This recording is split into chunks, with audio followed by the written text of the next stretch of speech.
Majora's Mask, Chapter 3, Clock Town. The townsfolk in the main plaza of South Clock Town never paid the clock tower doors much attention. Their colorful red markings curved around two half-shaded cyan circles that might be eyes that like to stare. And aside from the unsettling, face-like quality of the artwork, no one ever used the doors, because whenever they opened, nothing good came of it. As long as anyone alive could remember, the first visitor had been the only peaceful one. An old man had stumbled into the sunlight and laid down on the pavement, a huge smile on his face. He died right there before anyone could do anything about it. The worst time, everyone agreed, was when the Skull Kid came. While at first he seemed to be a playful child, they'd quickly realized the extent of his corruption. And now, oddly enough, another child stumbled out of the doors. This was no human or Skull Kid, but a Deku scrub. Fresh cuts were open along his arms and face, and a cloud of dust surrounded him. He stumbled into the bright sunlight, large orange eyes squinted at the sky.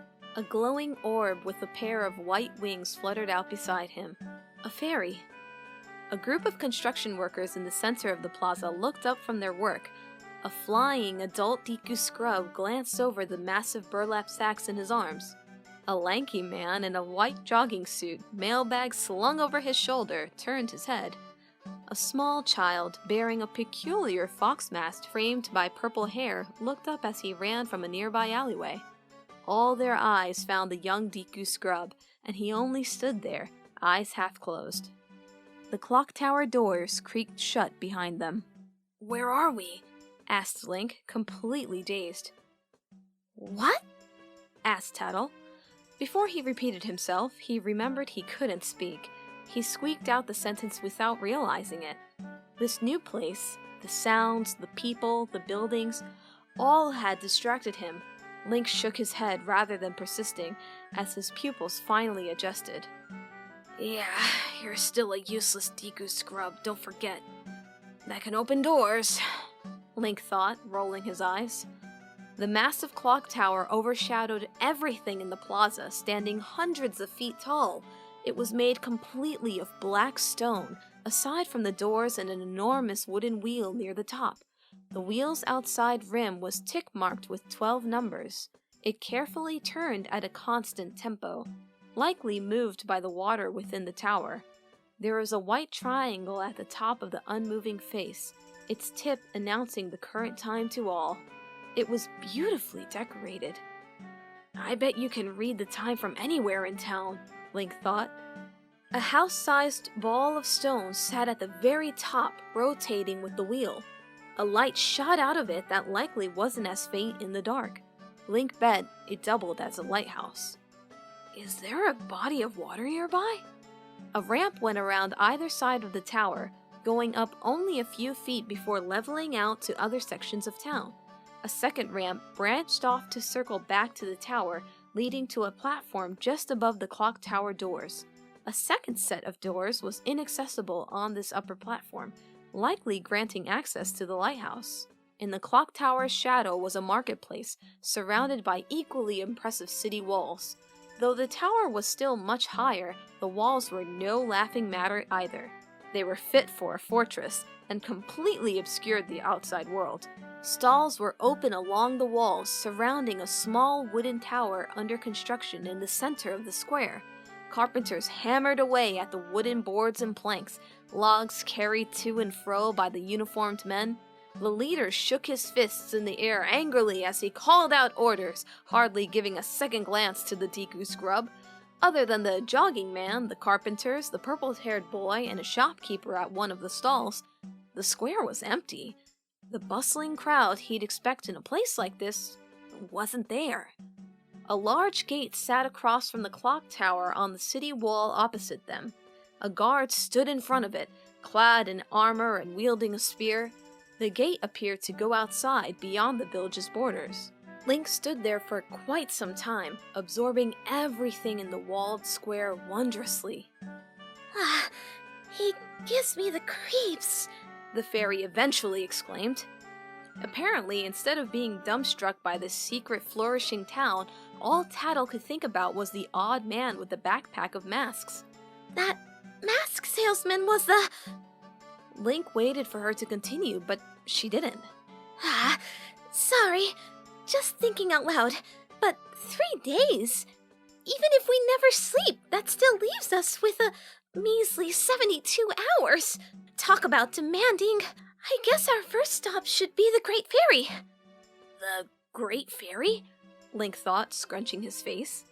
Look, you want to find the Skull Kid, don't you?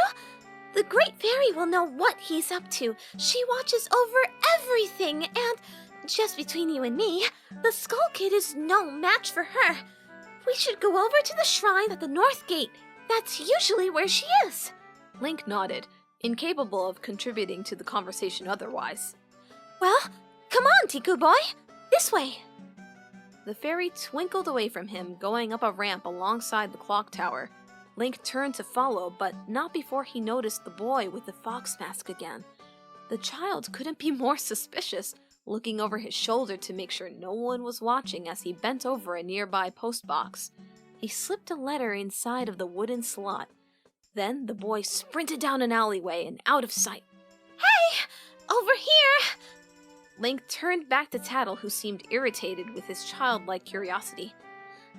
Geez, I swear, it's like you're a 10-year-old.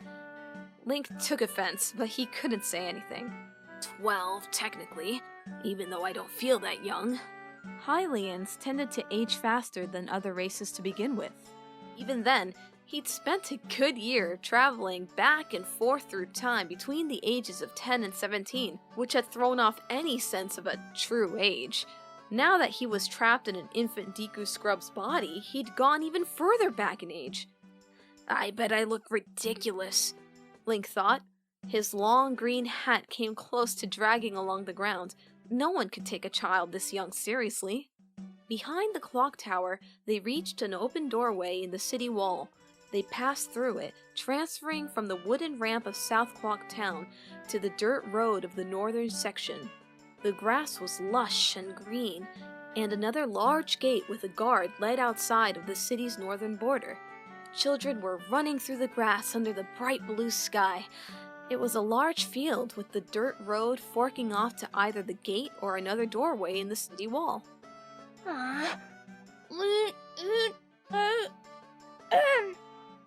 Commented Link. Once again, little kid, I didn't understand a word you said. Commented Tattle, hovering beside his head.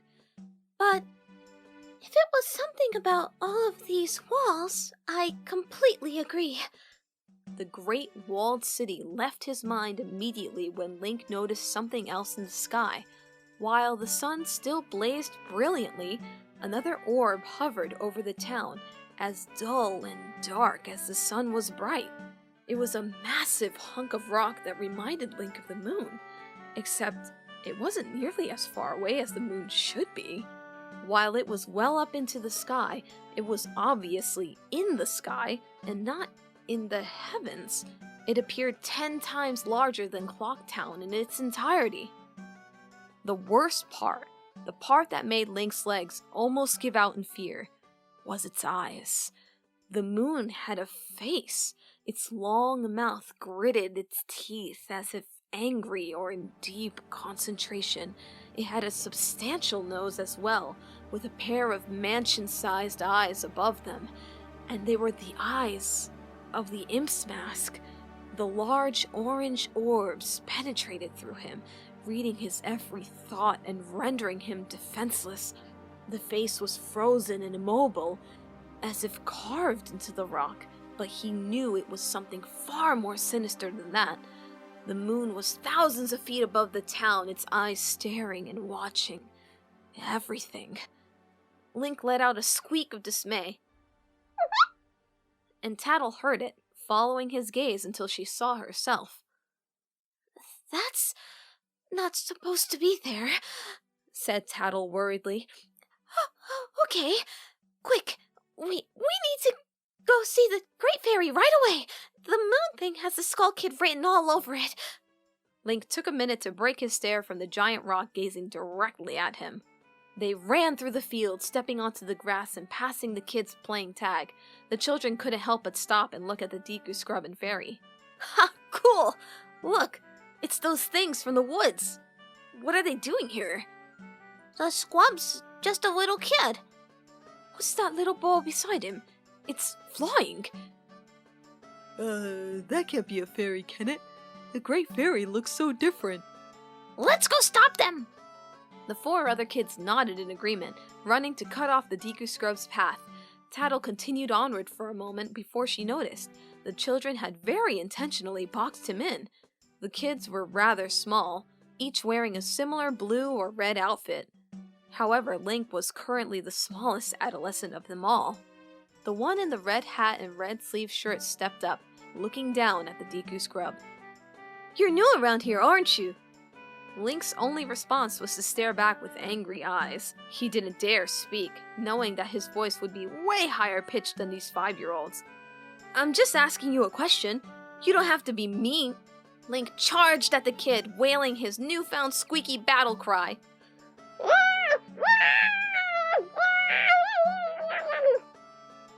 However, the kid in the red hat effortlessly threw him off. Link fell back into the middle of the crowd of blue hats. "You're not so tough," exclaimed the kid happily. "We were worried that—" Get away from him! The kids turned around and suddenly a small glowing ball of light flew into their heads and faces. The kids attempted to bat it away at first, but it always quickly retaliated with another bombardment. "Quick! Run away from the fairy!" exclaimed the red-hatted leader, and they all followed suit. The little kids ran as far from Link as possible as the angry little fairy chased them off. Ugh, I hate those kids, Tattle exclaimed as Link got back to his feet. They don't think twice about anything they do, and where are their parents? They're always running around on their own. Link turned away from the fairy, clearly embarrassed. I can't even chase off some kids, he thought. How am I supposed to stop the Skull Kid? It's okay, Tattle encouraged. It's not your fault. Let's move on to the Great Fairy. She's the best lead we have. Link accepted the pity pep talk for now. I don't know how much longer I can stay cursed like this, Link thought, even though the timeline was completely out of his control. They crossed the verdant field to approach a small cave on an obscure spot along the city wall. The entrance was overgrown with plant life, and Tattle flew in without hesitating. Link followed, stepping into the stone-floored darkness. The dark did not last for long. He turned a corner and saw light. A grand stone doorway led into a shallow pool of water. Pillars surrounded the fountain, and the stone in the room was a bright white. Shimmers of sparkling light fell in the distance and surrounded the fountain. Link's pathway led directly into it. The water's beauty astounded him. It was the purest Link had ever laid eyes on. Oh no! The Great Fairy! Exclaimed Tattle. Link had been so busy staring at the fountain's beauty to notice what was inside of it. There was no singular giant fairy, and instead a group of 20 or so smaller ones. They were golden, larger than Tattle, and grown beyond their balls of light. They flew aimlessly around the fountain, as if lost. Tattle flew closer to the chaotic fairies, and Link followed slowly from behind. He reached the edge of the water, tentatively putting a foot into it. It was warm and hardly came up to his ankles. The golden fairies immediately flew to join them, circling around them to create a tornado of light. "Young one!" exclaimed a collective feminine voice. "Please, hear my plea. I have been broken and shattered to pieces by the masked Skull Kid. Please find the one stray fairy lost in town and bring her back to this fairy fountain." Then the fairies disbanded, returning to their small collective cloud. The Great Fairy, stammered Tattle again, still in shock. This is worse than I thought. The Skull Kid is stronger than he realizes. Link, we have to find that fairy. I will. And seriously, when will you figure out how to talk? I've met plenty of Deku Scrubs in my life, and all but one of them can speak decently. I want home. You've been a Tiku scrub for almost an entire day now. You'd think you'd have the hang of it. Oh! Link exclaimed, heading madly towards the exit of the cave. Tattle looked back at the fountain of fairies before following. We'll be back, Great Fairy, she said. I promise. You haven't seen a little golden fairy? No. A skull kid running around with a mask? No. A horse? A blue ocarina? A purple fairy? No. Is that all you can say? No. Well, you're no help at all. I could give you a discount on some bottled red fairies. Bottled fairies? Gulped Tattle, floating beside the silent Tiku scrub, who was too short to see over the counter. Yes, bottled fairies, but no purple or golden ones, said the lanky teenage shopkeeper. His demeanor couldn't be more unenthusiastic, leaning against the counter on his elbow with his head in his hand. They were in one of the many indoor shops on the West Clock Town strip. Tattle's gaze nervously fell over the bottles on the shelves in the back. They had fairies inside of them, struggling to get out with all their might. The shopkeeper leaned over the counter to look down at the adolescent Tiku scrub looking up at him. "Is this your fairy?" Link nodded. He wasn't about to give up his only ally. "Well, I guess I can't bottle you, can I?" Bottle me? exclaimed Tattle. Come on, Tiku Head. This guy's no help to anyone! Link muttered under his breath, turning away from the counter and going to the shop's front door. His arms were too small to reach the doorknob, so he had to leap into the air and use his falling momentum to pull it. Ah, freak, Tattle commented dryly once the door was closed behind them. Link sauntered into the middle of the elongated section of town. There had been a second doorway behind the clock tower that led to West Clock Town. Similar to the south and north areas, there was a large, guarded gate directly across the entrance, but this section of town branched off into a narrow passage surrounded on both sides by tall buildings. Link looked further down the alleyway, which declined on a slope until it curved into a second entrance to South Clock Town. He walked that way, looking up at the signs in front of the shops as he went. His eyes caught the giant clock tower that was easily visible above the walls. 1:49 in the afternoon. Their precious time was ticking away, and the moon continued to stare forebodingly at them all. Link noticed something odd about it, and he waved for Tattle's attention and pointed. What? Asked Tattle, looking at the frightening rock far above them. Yeah, I know. The moon grew a scary face while I was gone, and got a little bit bigger, but I can't tell you how it happened. Link shook his head and pointed at it again, squeaking. I don't. She cut off when she realized what she was trying to say. It didn't get bigger while I was gone, did it? It got closer. Tattle gulped, and Link agreed. The moon seemed even closer than it had when they first arrived. There was only a slight difference, so there was no way to tell for sure. But Link could feel the truth. Why is it getting closer?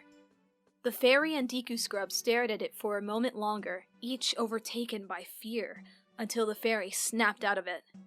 No point in worrying over what we can't control, said Tattle. Come on, let's keep asking people about... Link interrupted her with a headshake. His stomach wouldn't allow them to keep going. I haven't eaten since right before that imp attacked me. Adrenaline had kept him going, but now that things were calming down, hunger was undeniable. Link pointed to his stomach and rubbed it, and Tattle twinkled in understanding. All right, I guess we better get this big strong man something to eat, she said sarcastically. Link didn't approve of her tone. Come on, we should go see what we can get in the market.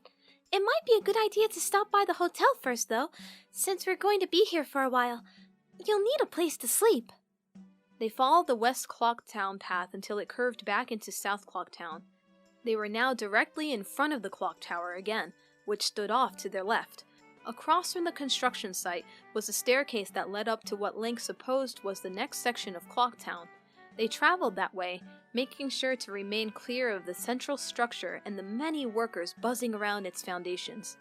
He passed in front of the guarded gate leading outside of the village. The guard stood his ground in front of the opening, remaining tall, strong, and adorned with gleaming armor and a large spear. Link pointed to the gate and looked at the fairy. There? Inquired Tattle. That's the way out of town. There are a few villages way out in the other lands, but it's actually pretty dangerous, especially for someone like you. The guard won't let anyone through that isn't an adult or has a weapon.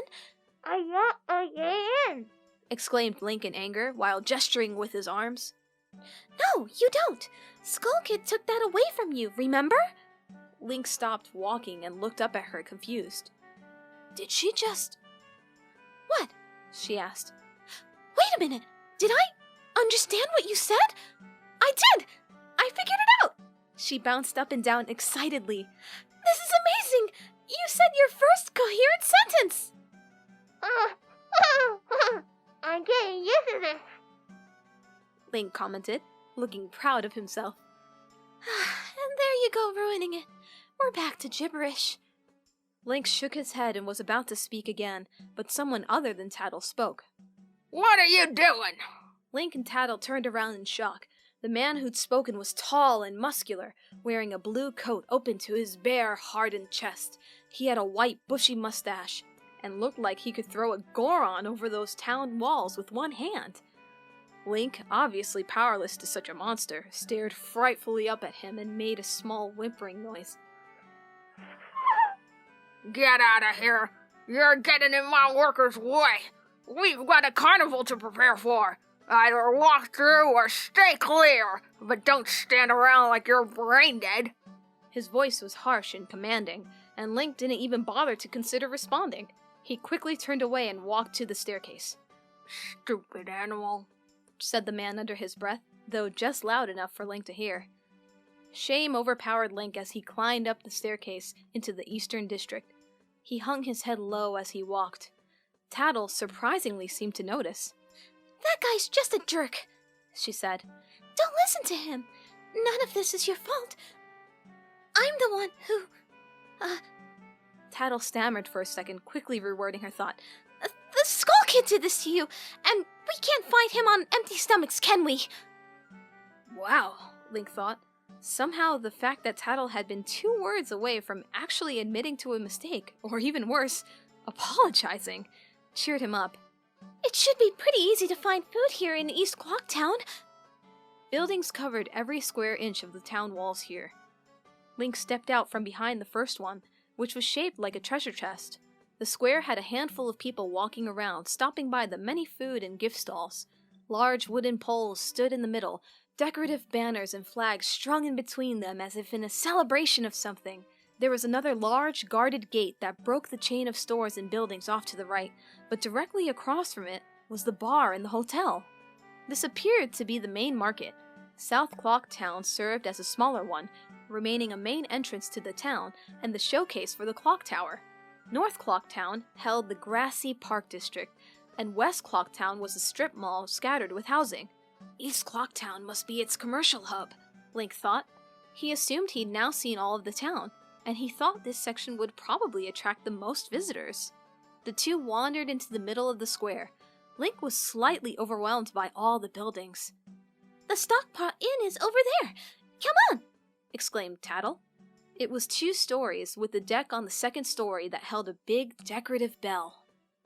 They passed over the beautiful square floor, going by what appeared to be 2 red-headed twin brothers, one in blue and one in red. Juggling toy balls back and forth happily. They spoke loudly to each other as they juggled, but Link only caught a little of what they said. Ho, ho! Keep people smiling, no matter how grim things get, we must! Ho, ho! Keep people smiling, no matter how grim things get, we must! Entertainers, explained Tattle. For the carnival. Carnival? Link questioned. Yep. Every year we have a That's our deadline, isn't it? 3 days? That's when the carnival begins! Huh? Link asked, not following her rambling. Tattle sighed. Okay, don't tell me you've never heard about the Carnival of Time! The Deku Scrub shook his head. The long end of his green hat almost scraped the floor. Tattle sighed again, more aggressively. Everyone comes from all over the world! Where are you from exactly? Right. Link exclaimed. Ooh? Sounds like a wonderful place, said Tattle. Try and tell me again once you get a little better at talking. Link gestured to the decorations to get her to say more about the carnival. Oh, right, the carnival. Well, every year we host the Carnival of Time, our biggest holiday. Tons of musical groups come in to perform, traders come with food, and everyone is supposed to wear a homemade mask. At midnight on the day of the carnival, the clock tower, you know, the giant thing in the center of the town, please tell me you saw that on your way in. Link raised an eyebrow. The tower could be seen at that moment behind the hotel. Well, it opens up. The huge clock face points to the sky, and the staircase comes down and you can go up to the top. Pretty neat, huh? Link nodded, not quite understanding what this had to do with them.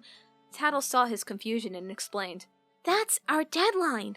The creepy man with the mask said 3 days. And assuming he gives us until 6 a.m. to make for exactly 72 hours, the masked salesman leaves 6 hours into the carnival. Usually this place would be overrun by people by now.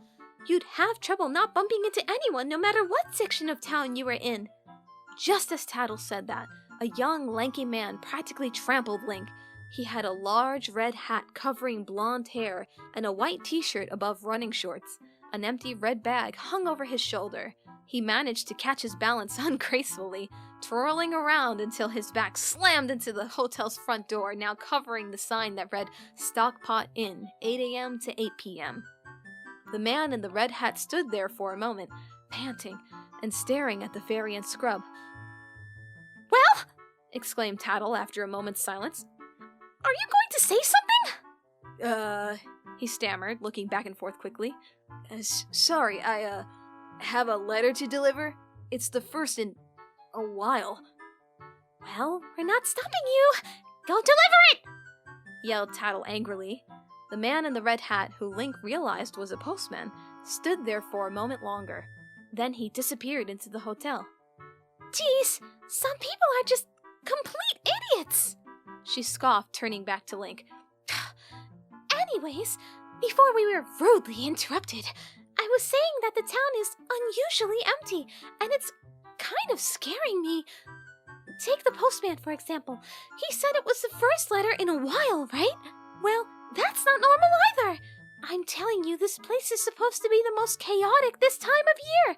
I wonder what's wrong. Tattle stopped, though, and when she slowly looked back up at the moon, there it was, staring, its menacing eyes threatening death to all. Come on, let's go inside, suggested Tattle, and Link opened the door with a short little leap. His feet stepped onto soft green carpet. The rest of the floor was wood. The lobby was small and featured a wide front desk. At the end of the lobby was a staircase, and a hallway that wrapped around it. Oh, wait! The young postman stood in front of the desk. A young woman stood behind it who looked oddly familiar to Link. She had short, shoulder-length, dark red hair that came around her ears.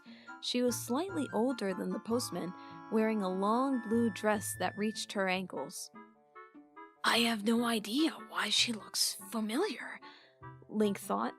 And when he looked up at the postman beside her, he realized that he had the same hidden familiarity about him too.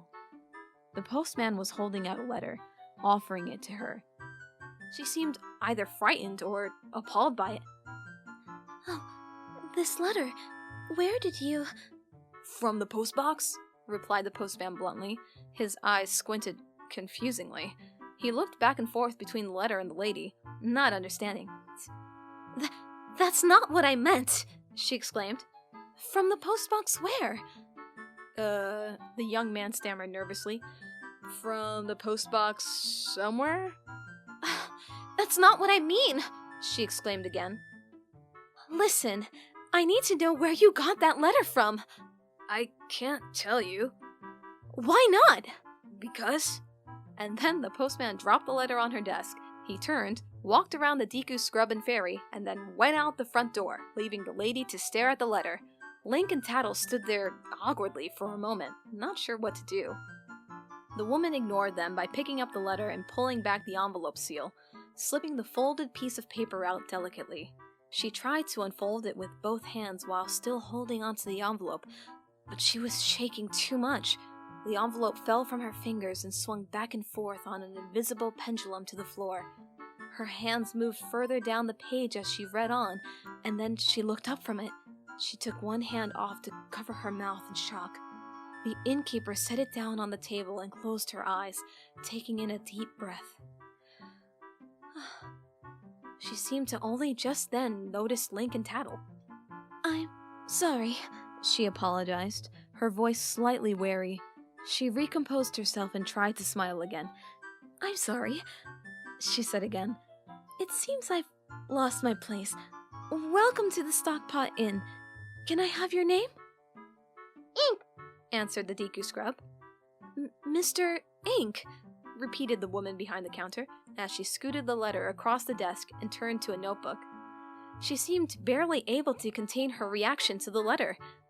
I wonder what it says, Link thought, though it truly wasn't any of his business. We don't have a... began Tattle, but the lady interrupted her. You do have a reservation?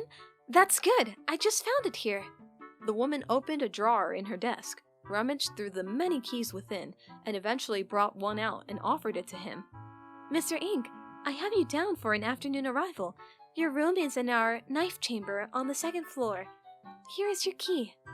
Link turned to the fairy beside him in confusion. We have a reservation?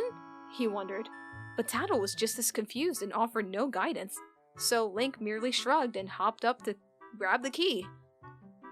Please, relax, the woman added, immediately scooting the letter back over to scan its contents.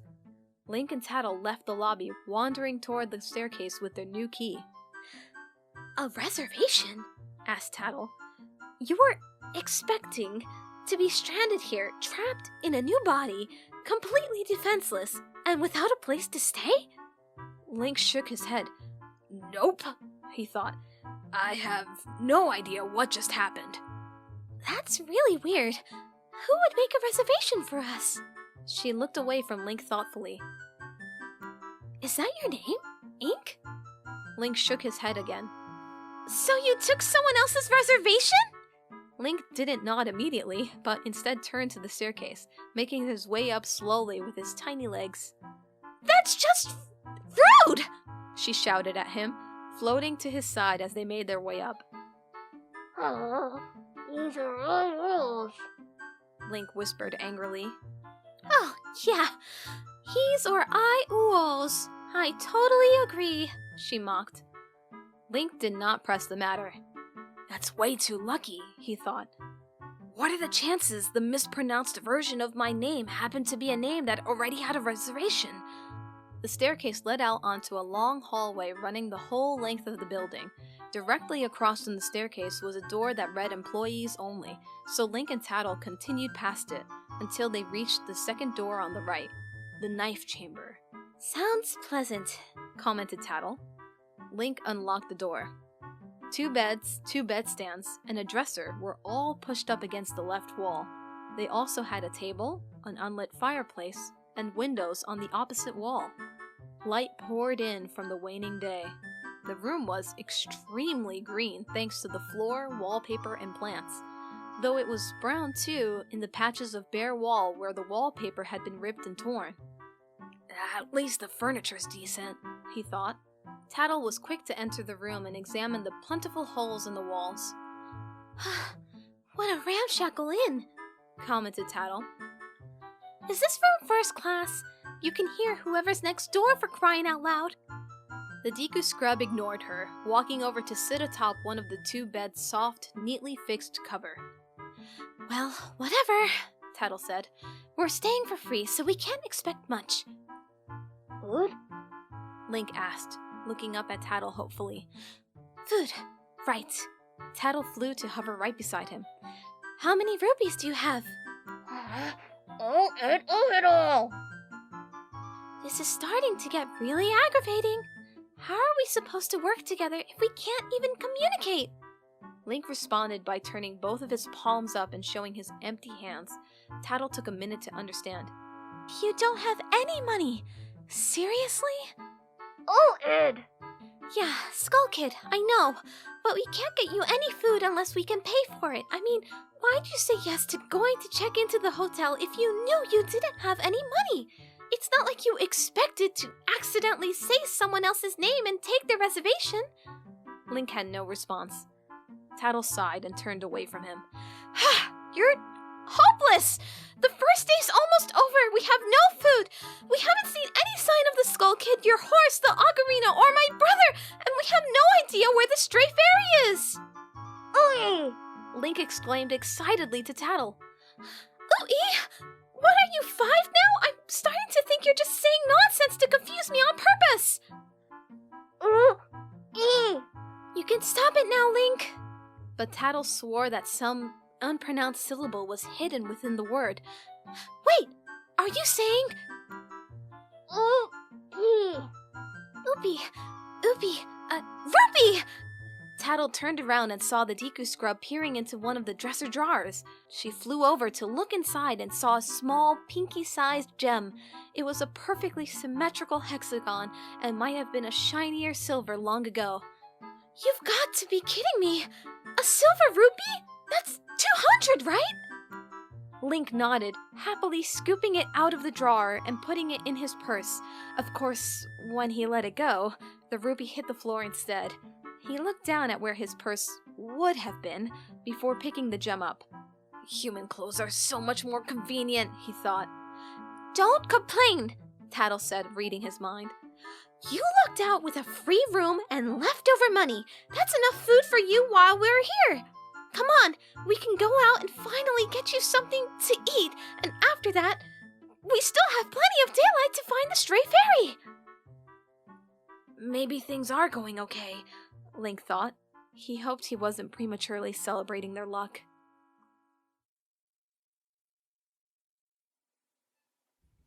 Navi?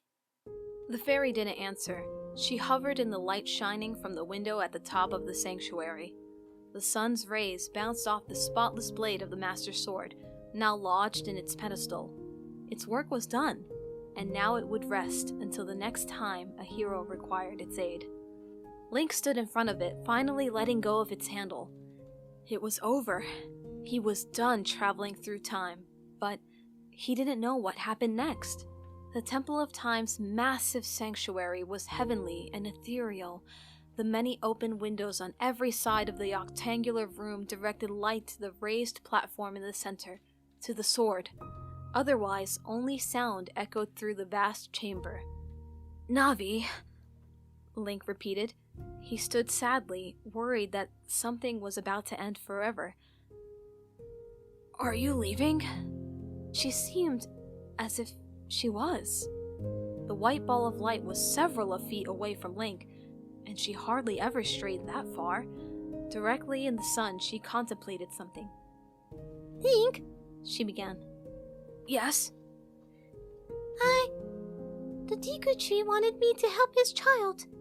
You want us to go back to the forest? Asked Link. Why is she doing this now? Link thought. Where did this come from? They'd hardly had time to celebrate their victory, and already she wanted to leave. No, she said. You don't need me anymore, Link. What do you mean? Link asked. He took a step forward so that he too was in the light. The Deku Tree told me to help you realize your destiny, and you did that. You've done your duty as the hero of time. And now that it's over, my home is still the Kokiri Forest, and yours isn't anymore. You belong here, in Hyrule, and I don't. That doesn't mean anything. We could still be together, Link blurted out. The words sounded stupid as soon as they left his mouth. Why am I acting like a child? He looked down shamefully as Navi flew a bit closer to them. I'm sorry, she apologized. A Kokiri child has a guardian fairy forever because they're a kid forever. You're not a kid anymore, Link. You are no longer a kid the second you pulled the Master Sword from the pedestal. So I'll never see you again? Link asked. Navi only continued to float in place. You're going to become someone else's guardian, aren't you? Navi still didn't say anything. Can't we just have one more day to celebrate? That would make it harder for me to leave, explained Navi. This isn't easy, Link. I hope you know that. But it has to be done. You can't cling to your childhood anymore. Link put his head down again, at first unable to bring himself to watch Navi leave. He was shocked when she flew for the open window without another word. Link opened his mouth to try to stop her, but there was nothing he could think of to change her mind. She was right. He was not a child anymore. But I don't want to be alone. Navi! He shouted. At first he didn't think Navi would stop, but she did. Link, at a loss for words at first, found them. Please don't forget me! Don't forget Hyrule! You'll come back, won't you? Navi didn't answer at first. I promise. But it was an empty promise, and he knew it. Navi turned around and finished the journey, flying from the window and leaving the hero of time. Link stood next to the sword that had brought them together, powerless to stop her. You're weak! The moon's voice broke through the white stone walls. No, he replied. You're wrong. Do you really think you can beat me as I am now? Fool! The orange, horrible eyes shattered his dream. The eyes of the mask, the eyes of the moon. He screamed.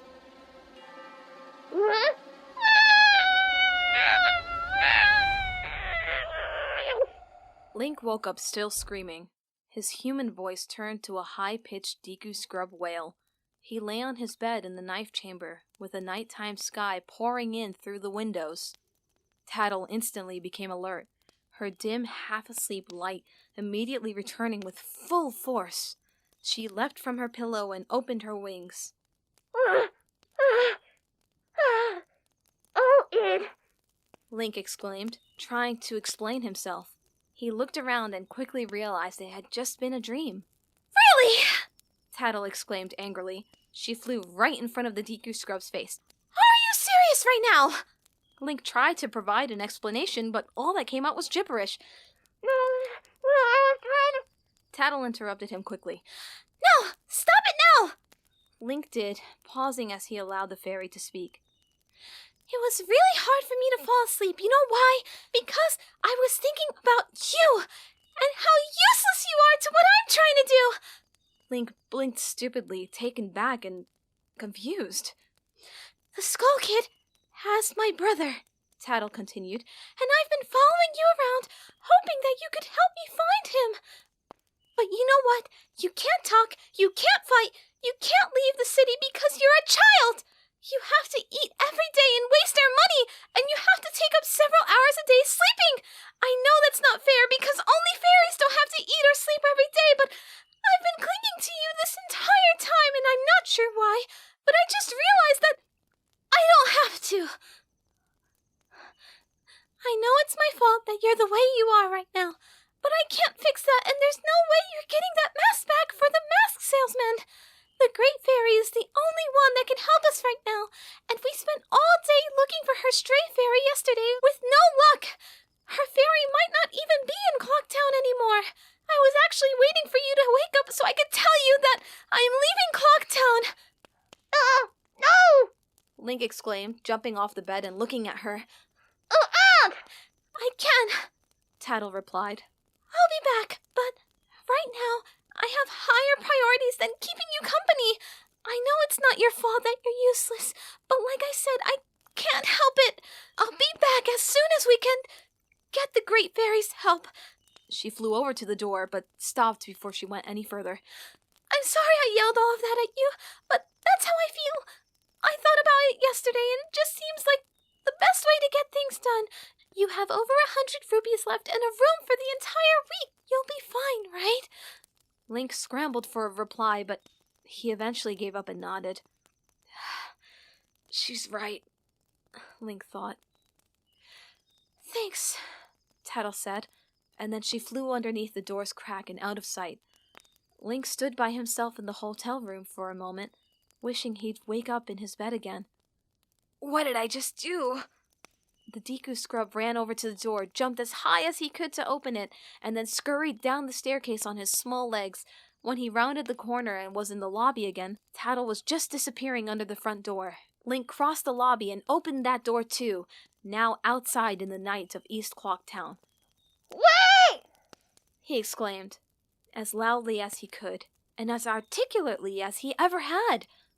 Tattle was already about to fly over the town wall into whatever laid beyond. She turned around at his voice. They stared at one another for a moment. The torches broke the silence as they crackled around the plaza. Tattle turned away without responding. She was gone. Link stood in the cold night by himself. The moon stared down at him from above, closer than ever. He thought he saw happiness in its eyes, as if it knew what had just happened. "You're weak," the moon seemed to whisper. "You're useless. Of course she left you. Why would anyone ever choose to be with you?"